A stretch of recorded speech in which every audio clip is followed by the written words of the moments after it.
सुब्हानक ला इल्म लना इल्ला मा अल्लमतना इन्नक अंतल अलीमुल हकीम। रब्बि ज़िदनी इल्मा।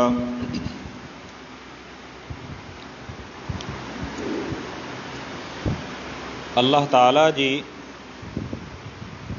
तकदीर ते ईमान असांजे ईमान जो लाज़मी हिस्सो आहे।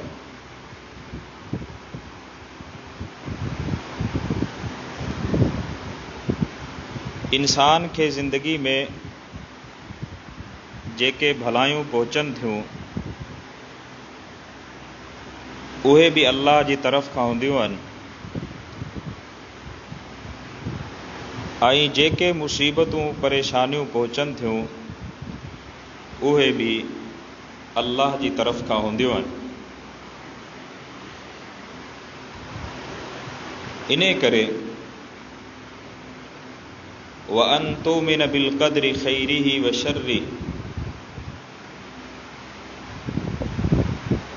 पंहिंजे तक़दीर, पंहिंजे नसीब, मुक़द्दर ऐं क़िस्मत ईमान, ईमान जो हिस्सो आहे, रुकन आहे, जुज़ आहे।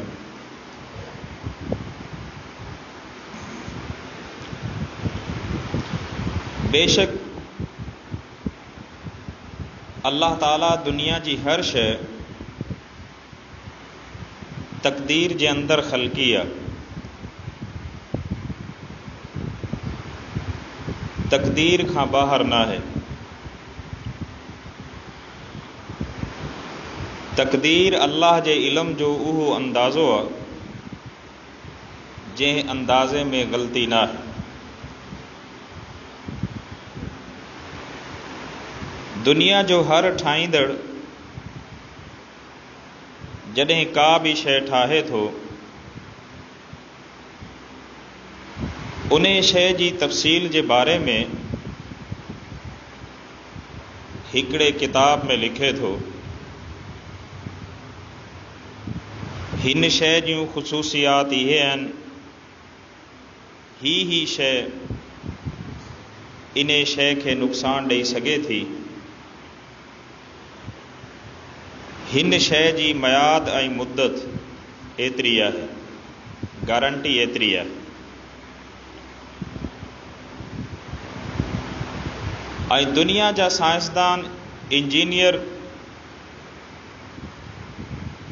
पंहिंजी पंहिंजी ठहियल शयुनि जे बारे में जेके अंदाज़ा पेश कनि था,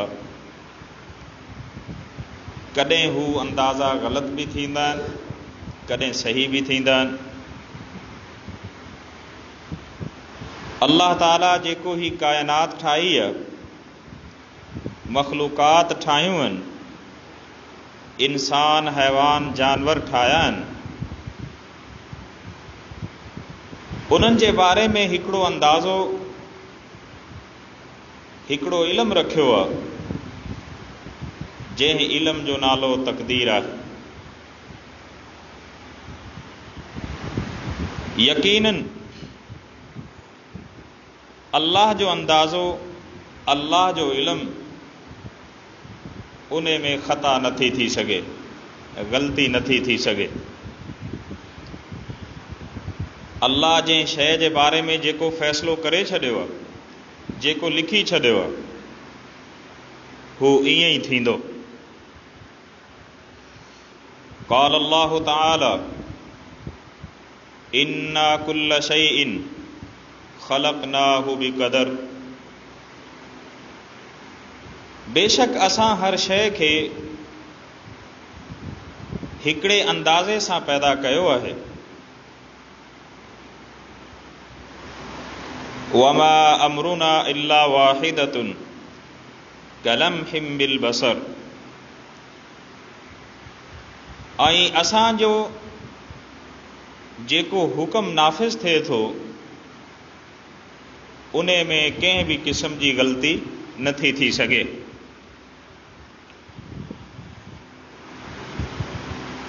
कुरान मजीद में अल्लाह ताला ज़मीन व आसमान जी तख़लीक़ जी तफ़सील बयान कंदे फ़रमायो वक़द्दर फ़ीहा अक़वातहा फ़ी अर्बअति अय्याम सवाअल लिस्साइलीन। बिन ॾींहनि में अल्लाह ज़मीन ठाही, बिन ॾींहनि में आसमान ठाया, ऐं बिन ॾींहनि में इंसान जी रिहाइश जे लाइ,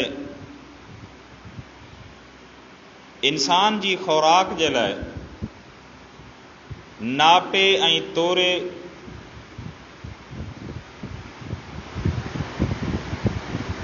इंसान जी ख़ुराक जे लाइ रिहाइश जे लाइ जेके ज़रूरतूं हूं उन्हनि खे हिकिड़े अंदाज़े सां पैदा कई। वक़द्दर फ़ीहा अक़वातहा, लिखी छॾी उन में इंसान जी ज़रूरियात पंहिंजे अंदाज़े सां मुक़ररु करे छॾी, ठाहे छॾी। मालूम थियो त ज़मीन में जेको अल्लाह जो इंसाननि जे लाइ ख़ुराक जो सिस्टम रखियल आहे, हज़ारनि किरोड़नि सालनि खां अल्लाह जी मख़लूक इन ज़मीन मां खाए पई। आख़िर हू कहिड़ी शइ आहे जंहिंजे करे इन ज़मीन मां इंसाननि जी ख़ुराक खुटे नथी। मख़लूक वधे पई, ख़ुराक भी वधे पई। मख़लूक वधे पई, उन्हनि जूं ज़रूरतूं भी इन ज़मीन मां पूरियूं थियनि पयूं। वक़द्दर फ़ीहा अक़वातहा, ऐं असां इन ज़मीन में इंसान जी ज़रूरियात हिकिड़े अंदाज़े ऐं हिकिड़े बंदोबस्त सां पैदा कयूं आहिनि। इन करे फरमाई इन्ना कुल्ल शैइन ख़लक़नाहु बिक़दर, ऐं इंसानो असां ज़मीन में जेका भी शइ पैदा कई आहे हिकिड़े ज़बरदस्त अंदाज़े सां पैदा कई आहे जंहिंजो नालो तक़दीर आहे। कुरान मजीद में अल्लाह ताला तक़दीर जे मामले में असांखे खोड़ सारी जगहनि ते मुख़्तलिफ़ अंदाज़ में ॻाल्हियूं सम्झायूं आहिनि। फ़जअलनाहु फ़ी क़रारिन मकीन इला क़दरिन मालूम, असां इंसान जे इन नुत्फ़े खे इन्हनि जी मायरनि जे रहम में जगह ॾींदा आहियूं। इला क़दरिन मालूम, मुक़र्रर मुद्दत ऐं मुक़र्रर टाइम जे लाइ।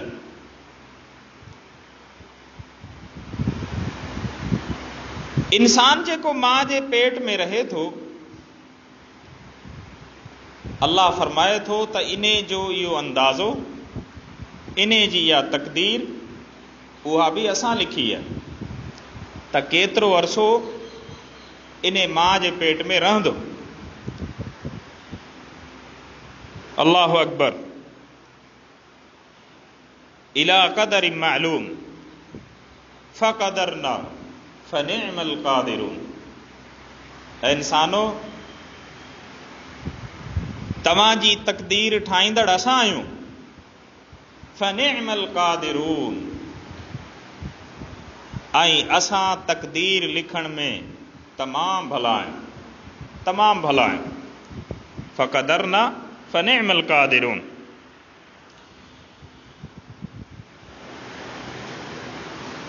अल्लाह रब्बुल इज़्ज़त इंसाननि जी तक़दीर जे बारे में, उन्हनि जे ज़िंदगी गुज़ारनि जे बारे में कुरान मजीद में ॿुधाए छॾियो आहे मिन नुतफतिन खलकहू फक़द्दरह। हिकिड़े नुतफ़े मां असां इन खे पैदा कयोसीं, फ़क़द्दरह, ऐं गॾोगॾु इन जी तक़दीर बि लिखे छॾीसीं, इन जी क़िस्मत बि लिखे छॾीसीं। ही दुनिया में छा कंदो उहो बि लिखी छॾियोसीं। यादि रखो, हर ठाहींदड़ पंहिंजी ठहियल शइ जे बारे में पंहिंजो अंदाज़ो पेश करे थो। मख़लूक में उहो अंदाज़ो ग़लति बि थी सघे थो, सही बि थी सघे थो। फ़तबारकल्लाहु अहसनुल ख़ालिक़ीन। अल्लाह भलारे ख़ल्क़ींदड़, ठाहींदड़, पंहिंजी मख़लूक जे बारे में जेको अंदाज़ो रखियो आहे उहो तक़दीर आहे, ऐं हू अंदाज़ो ग़लति नथो थी सघे, उहो अंदाज़ो पक्को आहे। इन करे क़ुरान मजीद में अल्लाह ताला फरमायो,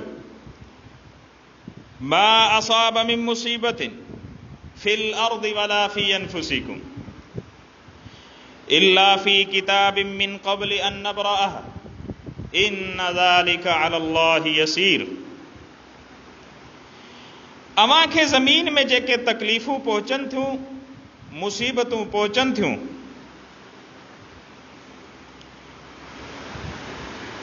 इहे मुसीबतूं ऐं तकलीफ़ूं इल्ला फी किताबिन, अल्लाह ताला वटि हिकिड़ो किताब आहे जंहिंजो नालो लोहे महफूज़ आहे। उन किताब जे अंदरि अवां खे पहुचण वारियूं इहे शयूं, अवां जी ज़िंदगी खे मिलण वारा इहे हादसा, इहे तकलीफ़ूं, इहे नुक़सान ऐं इहे भलायूं, उहे सभु जूं सभु अल्लाह वटि लिखियल आहिनि।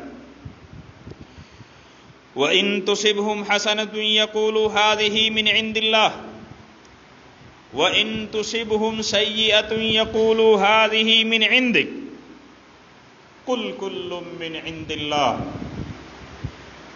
ऐ मोहम्मद सल्लल्लाहु अलैहि वसल्लम, ही मुनाफ़िक जिन्हनि जो अल्लाह ते ईमान पूरो न आहे, जॾहिं उन्हनि खे का भलाई पहुचे थी त हू चवनि था त ही भलाई अल्लाह जी, अल्लाह जे फज़ल सां पहुची आहे, ही भलाई अल्लाह असांखे ॾिनी आहे। व इन तुसिबहुम सय्यअतुन यक़ूलू हाज़िही मिन इंदिक, ऐं जेकॾहिं कंहिं जंग में शिकिस्त थिए थी, खोड़ सारा सहाबा इकराम ज़ख्मी या शहीद थी वञनि था, जंग में नुक़सान थी वञे थो, को हादसो पेश अची वञे थो, त हू मुनाफ़िक छा था चवनि, हाज़िही मिन इंदिक, इहा तकलीफ़ असांखे नबी जे करे थी आहे, नबी ही फ़ैसिलो न करे हा त असांखे तकलीफ़ न थिए। अल्लाहु अकबर। अल्लाह ताला इन आयत में ख़ुशी खे बि ज़िक्र कयो आहे ऐं मुसीबत खे बि ज़िक्र कयो आहे, ऐं ॿिन्ही जे ज़िक्र खां पोइ असांखे ही अक़ीदो सेखारियो आहे, कुल कुल्लुम मिन इंदिल्लाह। ऐं इंसानो, हर शइ जेका तव्हांखे पहुचे थी उहा अल्लाह जी तरफ़ खां पहुचे थी। तव्हांखे भलाई बि अल्लाह जी तरफ़ खां पहुचे थी, तव्हांखे मुसीबत ऐं परेशानी बि अल्लाह जी तरफ़ खां पहुचे थी। फमा लिहाउलाइल क़ौम, इन कौम खे छा थी वियो आहे, ला यकादून यफ़क़हून हदीसा, अल्लाह जी इन ॻाल्हि खे छो नथा सम्झनि। उहो ॻाल्हि इहा आहे त तव्हां जूं ख़ुशियूं बि अल्लाह जी तरफ़ खां आहिनि, तव्हां जूं मुसीबतूं ऐं परेशानियूं बि अल्लाह जी तरफ़ खां आहिनि। सैयदना उमर बिन ख़त्ताब रज़ी अल्लाहु अन्हु फरमाइनि था जिब्रील इंसानी शक्ल में आयो, रसूलुल्लाह सल्लल्लाहु अलैहि वसल्लम का सवाल कई। उन्हनि सवालनि में जॾहिं ईमान ते सवाल कई त ईमान छा आहे? पान फरमायो अन तुमिन बिल्लाहि व मलाइकतिहि व कुतुबिहि व रुसुलिहि वल यौमिल आखिर। तू अल्लाह ते ईमान रख, उन जे फरिश्तनि ते ईमान रख, अल्लाह जी मोकिलियल किताबनि ते ऐं रसूलनि ते ईमान रख, आख़िरत जे ॾींहं ते ईमान रख। व तुमिन बिल क़द्रि ख़ैरिही व शर्रिही, ऐं ईमान रख त तोखे जेका भलाई पहुचे थी अल्लाह जी तरफ़ खां पहुचे थी, जेका मुसीबत पहुचे थी उहो बि अल्लाह जी तरफ़ खां तोखे पहुचे थी। अल्लाहु अकबर। सैयदना जाबिर बिन अब्दुल्लाह रज़ी अल्लाह अन्हु बयान फरमाइनि था, रसूलुल्लाह सल्लल्लाहु अलैहि वसल्लम फरमायो, ला युमिनु अब्दुन हत्ता युमिन बिल क़द्र।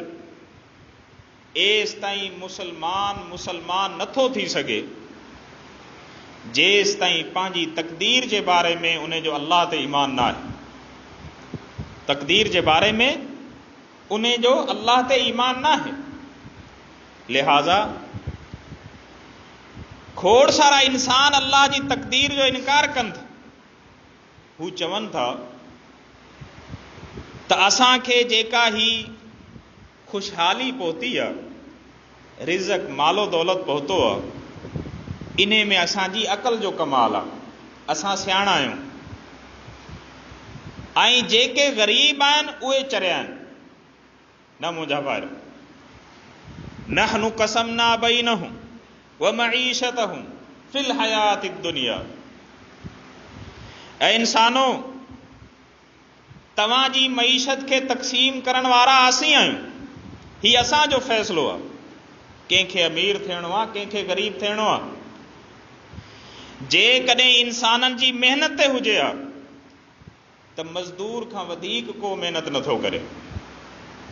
इहा अल्लाह जी तक़सीम आहे, अल्लाह जी तक़दीर आहे, अल्लाह जो अंदाज़ो आहे।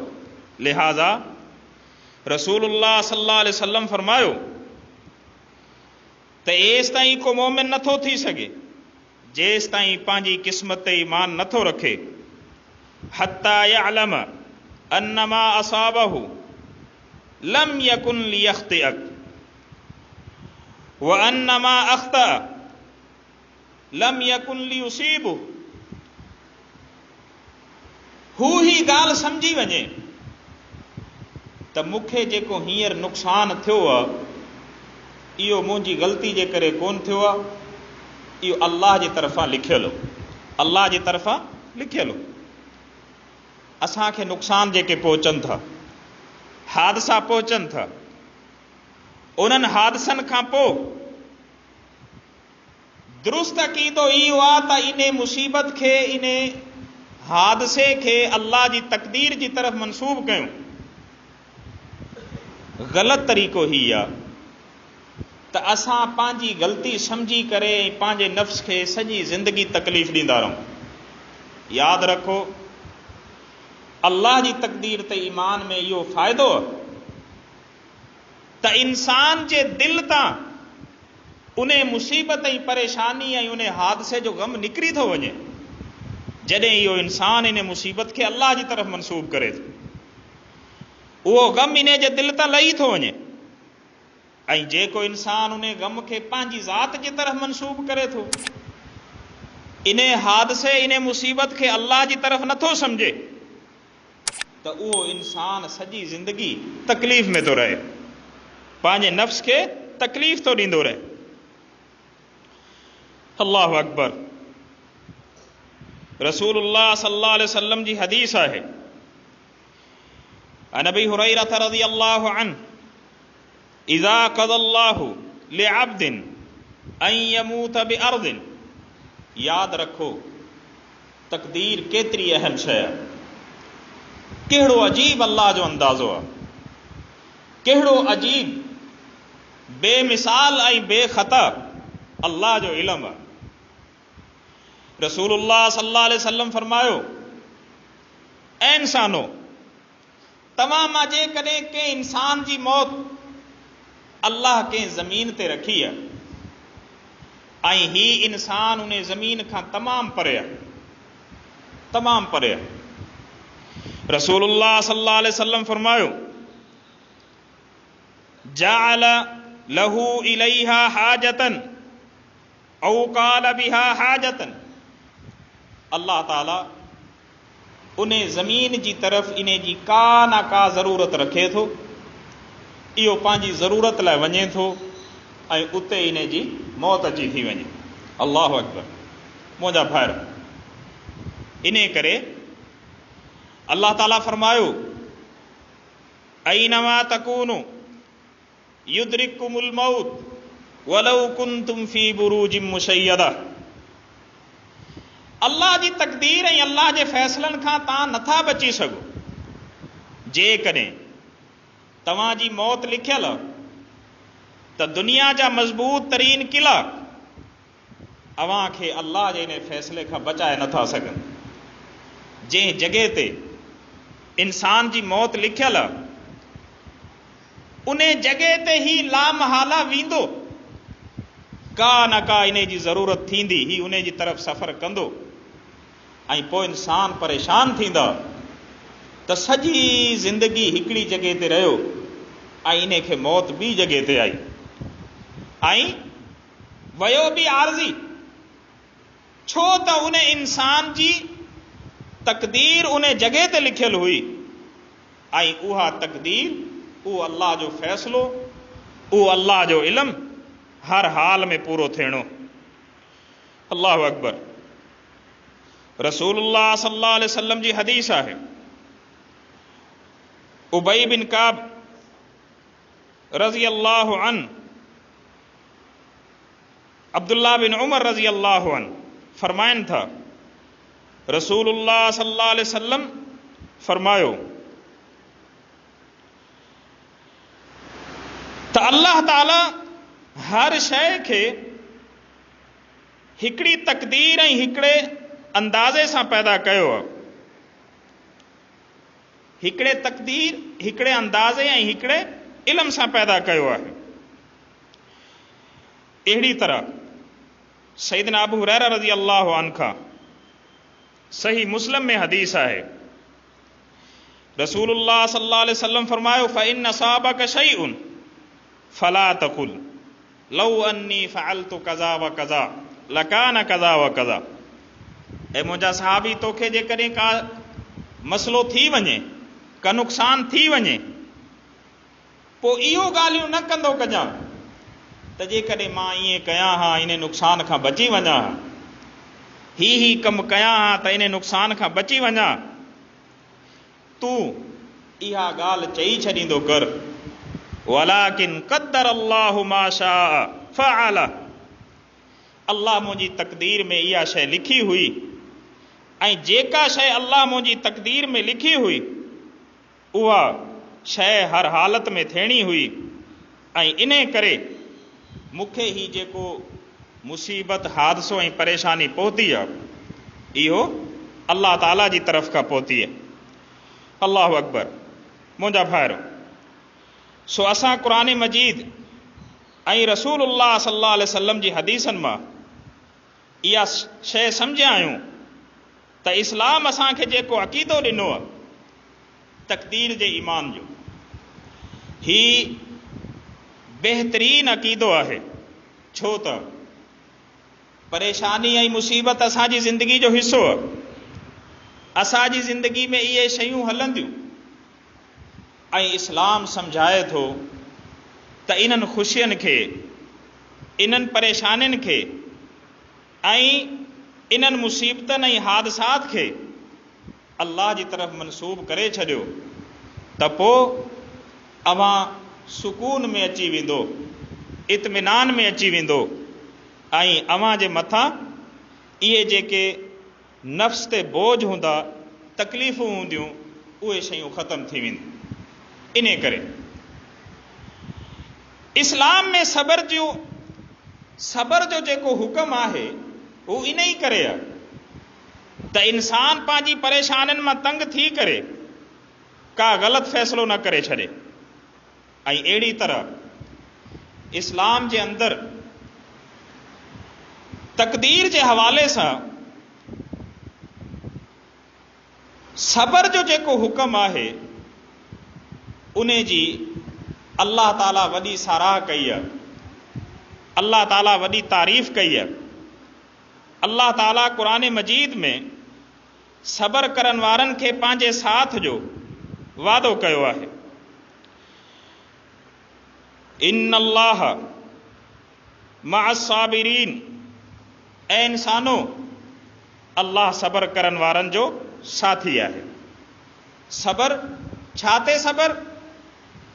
इंसानी ज़िंदगी में जेके हादसात इंसाननि खे पहुचनि था, मुसीबतूं इंसाननि खे पहुचनि थियूं, उन्हनि हादसात ऐं मुसीबतनि ते जेके इंसान सबर कनि था त अल्लाह ताला उन्हनि जे लाइ भलायूं ई भलायूं रखियूं आहिनि। इस्लाम में हुक्म आहे त जॾहिं बि को मामिलो थिए, कंहिंसां वादो कयो, कंहिंसां मुआहिदो कयो त इंशाअल्लाह चई छॾींदा कयो। इंशाअल्लाह, इंशाअल्लाह चवण जा कहिड़ा फ़ाइदा आहिनि त अल्लाह जी तरफ़ खां नंबर 1 त तव्हांजे इन मुआहिदे में, इन वादे में अल्लाह जी ज़मानत अची वेंदी। ऐं अहिड़ी तरह ॿियो फ़ाइदो इहो आहे, इंशाअल्लाह चवण सां अव्हां जो अल्लाह जी तक़दीर ते ईमान मज़बूत थींदो। यादि रखो, दुनिया जे अंदरि जेको बि थी रहियो आहे हे अल्लाह जे इरादे सां थी रहियो आहे। इन्न रब्बक फ़अआलुल लिमा युरीद, बेशक ज़मीन जे अंदरि जेको कुझु बि थिए थो इहो सभु जो सभु अल्लाह जे इरादे सां थिए थो। वलौ शाअ अल्लाहु मक़्ततलू वलाकिन अल्लाह यफ़अलु मा युरीद। अल्लाह चाहे है त ही इंसान पाण में क़त्लो गारत न करन है, वलाकिन अल्लाह यफ़अलु मा युरीद, ऐं अल्लाह जेको चाहींदो आहे कंदो आहे। लिहाज़ा ही दुनिया जा जेके भी मामलात, हादसात, मुसीबतूं, परेशानियूं, इहो ताबे आहिनि अल्लाह जी चाहत ऐं इरादे जे।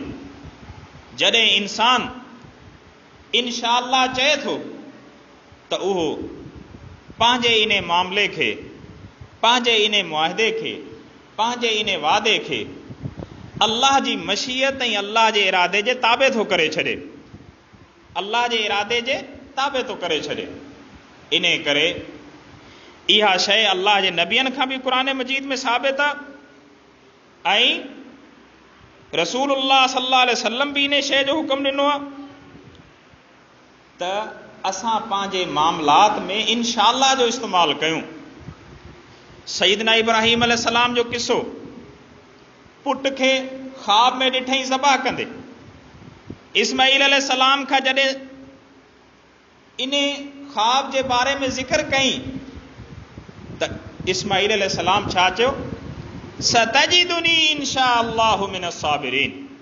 ऐं मुंहिंजा वालिद, तूं पंहिंजे इन अल्लाह जो जेको अमर आहे, हुक्म, इने खे पूरो कर। इंशाअल्लाह, अल्लाह चाहींदो मां इन अल्लाह जे हुक्म ते पूरो लहंदुसि, मां इन अल्लाह जे हुक्म ते पूरो लहंदुसि। यूसुफ अलैहिस्सलाम जो किस्सो क़ुरान मजीद में आहे।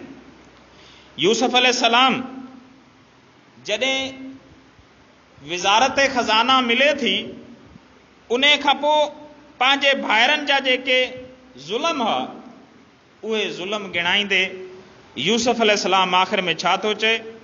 इन्न रब्बी लतीफ़ुल लिमा यशा इन्नहु हुवल अलीमुल हकीम। बेशक मुंहिंजो रब जेको चाहींदो आहे उहो ई थींदो आहे, मुंहिंजो रब जेको चाहींदो आहे उहो ई थींदो आहे, ऐं मुंहिंजो रब बख़्शण वारो आहे, मग़फ़िरत करण वारो आहे।